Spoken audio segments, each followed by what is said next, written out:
Hello,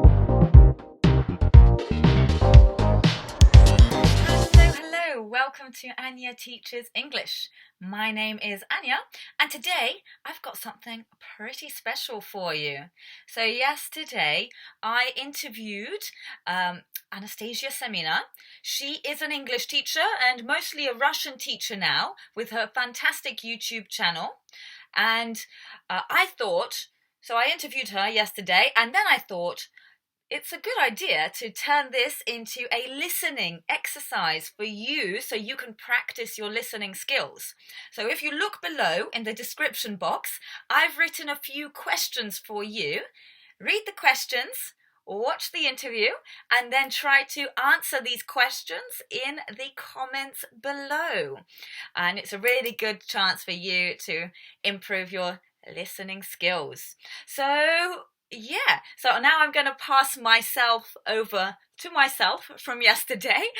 Enjoy the interview, and I'll see you guys soon. Anya? So let's say hello to her now. Anastasia, hello. Hello. Okay, can you introduce yourself, please? Tell us a little bit about yourself, please. Okay, so my name is Anastasia Semina. I am Russian. I live in St. Petersburg, but I am originally from a smaller town. It's called Arkhangelsk. It's in the north of Russia, and it's famous for being the first seaport of Russia. I teach Russian now, but by profession I'm an English teacher, and I've been teaching. I still teach English as well, now and then, but I'm more of a Russian teacher now, and I enjoy teaching foreign languages just as a thing. So you grew up speaking Russian. That's your native language, right? So when did you start learning English? Tell us about your English learning experience a little bit first. Well, we had English lessons from the first grade at school, but it was just maybe 2 times a week, and it was not that intensive. It was just learning some vocabulary, some simple grammar, and then we continued the same 2 times a week till the end of the school. But to be honest with you, we never had any real practice, real conversation with some native speakers or something. So I knew a lot of vocabulary, I knew a lot of grammar, but I could not speak at all. This is probably it's the biggest problem of Russian students. Maybe you notice, they can tell you that I've been studying English for 10 years, but people cannot literally speak. So that's when I started. And then when I finally started speaking is only when I started traveling and meeting foreigners and talking to them in English. And that's when, with a lot of mistakes first, I started speaking and being more confident. So that's how. That's very good. Yes, I agree. I have a lot of specifically Russian students actually who can tell me very complicated grammar rules, who understand the complicated grammar rules, but when it comes to speaking, they have some difficulty. But okay, that's great. So at what age, you said you started traveling, and that's when you started really improving your English skills. So at what age was that? How long ago was that? So my first travel abroad was when I was 22. Not that early. So I was already a student at university, and still my speaking skills were not that great. And where did you travel to? I traveled to Finland, then I traveled to Norway, Sweden, Estonia for a bit, and I was speaking not even to English native speakers, but just foreigners. So maybe it also helped me to understand that, okay, they also make mistakes, so it's not that bad to make mistakes, and we can just practice and learn together. Lovely. Yes, I think that's something that holds a lot of people back, that fear of making mistakes. Okay, great. What do you think is the most difficult thing about learning English? Well, the most difficult thing is really learning how to speak, because you can learn the grammar rules, you can do the exercises perfectly well, but you don't really speak naturally when it comes to real conversation. And so if I was to change some system in our education in normal state schools, I would probably arrange on Skype, maybe some kind of tandem projects or something about, like, speaking to native speakers and to those who want, for example, learn Russian, so that people can, I mean, students, children can start learning how to speak from the very early age. Because later on, when you realize, okay, I've been studying English for 10 years, and then when you start speaking somewhere abroad, for example, and you can't really make sentences, that's quite frustrating, and you have this kind of barrier that, oh my god, I've been studying English for so long, I can't speak. So I think teachers should motivate and, like, just persuade students speak from the very very early age, and our teachers did not do that, unfortunately. So now I want to ask you a bit about your teaching. So when, Anastasia, when and why did you decide to start teaching? Well, I was fascinated by foreign languages and by English, especially, like from the school years, and then I decided to apply for university, which actually my faculty was. The faculty was about teaching students at primary school and teaching English, so I chose that faculty. But when I graduated, I worked only as an English teacher for about 7 years, I guess. Well, I started teaching English while I was studying at university, so it was in 2007. It's more than 9 years now, and yeah, I just liked everything about foreign languages. I just like the idea that you do something. It was so exciting to me. Everything about foreign languages seemed so exciting. Okay, fantastic. And what about, so you said you started teaching English, but now you mostly teach Russian, is that right? Yes. Uh-huh. And, oh, I had a question. So on my Instagram, I asked my followers if they had any questions for you, and Benjamina Nuha wanted to know, do you prefer teaching English or Russian? So why did you switch from teaching English to teaching Russian? For some reason, I started thinking, oh, but maybe I could also communicate to foreigners and teach them my own language. Maybe it will feel different. And what I started making YouTube videos first. And only after making YouTube videos, after making 7 or 8 of them, and I was posting them on Facebook and our, like, Russian version of Facebook, vk.com. And one girl approached me and said, wow, you make these videos, cool. Do you want to work with us? And that's how I started really teaching Russian offline, not on YouTube, and I loved that. What was different that when I was teaching English, my students were only Russian, but when I started teaching Russian, it's like, wow, every student is so different, all different cultures, all these different countries, and I felt more special, maybe because I was teaching my language, my native language, and, like, my culture, and, like, part of my soul. So right now I prefer teaching Russian, but I still continue teaching English, like maybe 10% of my timetable. With teaching, well, both Russian and English, who do you tell us about your students? Are they, what kind of age, what nationality are most of your students? Right now, I teach mostly adults, not children anymore. And, well, the nationalities are so different. I realized recently that I've been teaching people from all the continents. It's so exciting.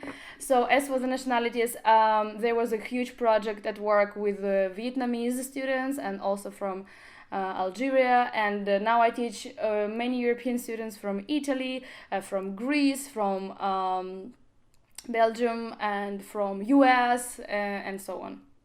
Another question from somebody from Instagram. Zizao Miranda wanted to know, so after you became fluent in English, do you still do any kind of exercises to maintain your level of English at all?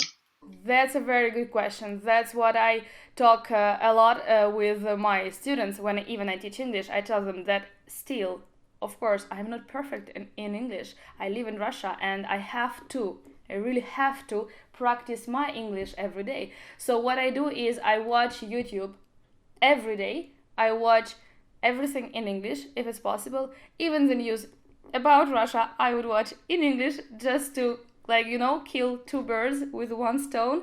And I communicate with some people who are like English native speakers or just foreigners who live here in St. Petersburg. And if we are not, even my students, if we are not at the lesson and their level is quite low, for example, outside of the lesson, we would communicate in English. So this all helps. Okay, thank you. I think that's a really good answer, because some people, I think, when they get to a certain level, some people might start to get a little bit lazy and think, well, my English is good, I don't need to practice it now. But as you say, it's important to continue. I think it's especially important with English because English, as we know, is the fastest language, the fastest language to change. And if you check on this dictionary, like Cambridge Dictionary or something like that, there are new words almost every day. So it's just not possible to stop. It's changing so rapidly, so much. So you have to always practice and keep your level. All right, so a couple more questions about your life as a teacher. What, in your opinion, these are my questions for you, what do you think are the best and worst things about being a teacher? The worst thing, I will start with the worst thing, is that when you love your work, as I do, and when you put all your energy into the lessons, into preparing the lessons, you sometimes are so tired you can not barely even speak or I don't know, walk. I'm so exhausted. That's how much energy I put into the lessons, and I should probably learn how to balance that. So that's the only thing, I guess. And there are so many good things. This is the communicating with people from different countries. It's learning myself as well every day, different things. And the best, like really best thing for me is when I teach and after some lessons the student makes more or less long sentences, himself or herself. I feel it as a magic. It feels like it was a complete mystery a few weeks ago, and now he or she can speak this or that, like even simple things. To me, it's like magic, and I feel like a magician.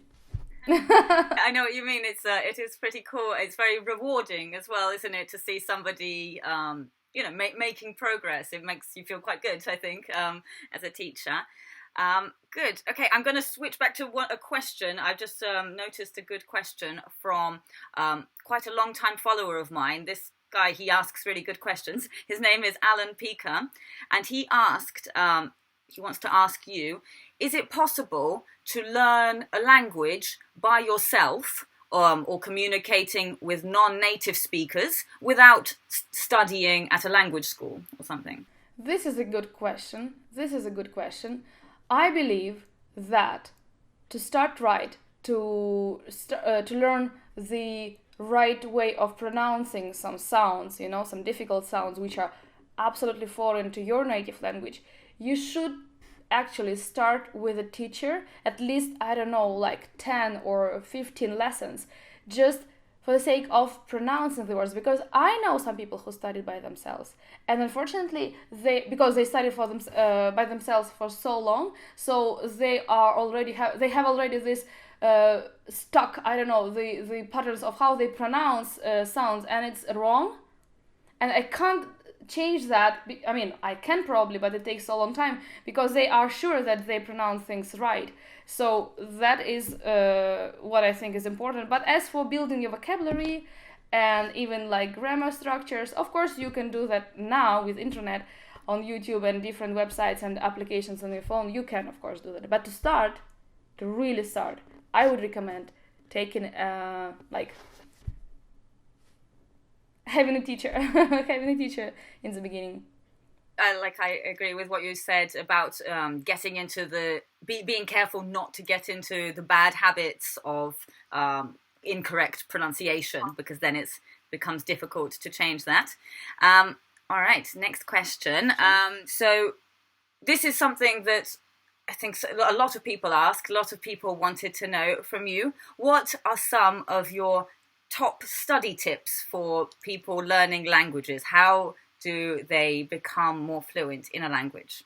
So I think the first tip would be to be regular, like to be consistent in studying and practicing. And as we already talked about it, it's better 15 minutes a day than 90 minutes a week, because it helps your brain to really remember these little things and they stuck in your brain better. And if it's possible to travel to the country where people speak, of course it would be the ideal solution to really practice and enrich your language.